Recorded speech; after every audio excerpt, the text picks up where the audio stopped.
నీవు దేవుడికి ఆలయం, నీలో పరిశుద్ధాత్మ దేవుడు ఉన్నాడు. కాబట్టి ఉరేసుకోవటం, పెట్రోల్ పోసుకోవటం, పైనుంచి దూకటం, ఇలాంటివి సాతాను క్రియలన్నీ ప్రక్కన మనలో చాలామంది ఉంటారు.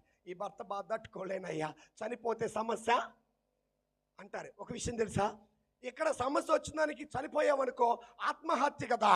నువ్వు ఎక్కడికి వెళ్తా? నరకానికి వెళ్తా, పరలోకానికి వెళ్తావా? అక్కడ అసలు అగ్ని ఆరదం. గుర్తుపెట్టుకోండి, ఒక్కరోజు శ్రమ తట్టుకోలేక నేను చనిపోయి సరిపోయావనుకో దేవుడు చూస్తా ఉంటాడు. పండు తినొద్దన్నాడు కానీ నోటికాడు పండు తీసేశాడా? భర్తకి ఇస్తుంటే తినొద్దని చెప్పాడు కానీ తీసేయలేదుగా. దేవుడు చూస్తాడు, స్వేచ్ఛనిచ్చాడు, బాగా బ్రతకమన్నాడు, పరిశుద్ధంగా బ్రతకమన్నాడు, పవిత్రంగా బ్రతకమన్నాడు, దేవుని వలె బ్రతకమన్నాడు. అయితే బ్రతకండి, బాగానే ఉంది. కానీ సాతాను శోధనలు వస్తాయండి, యేసయ్యకే వచ్చాయి.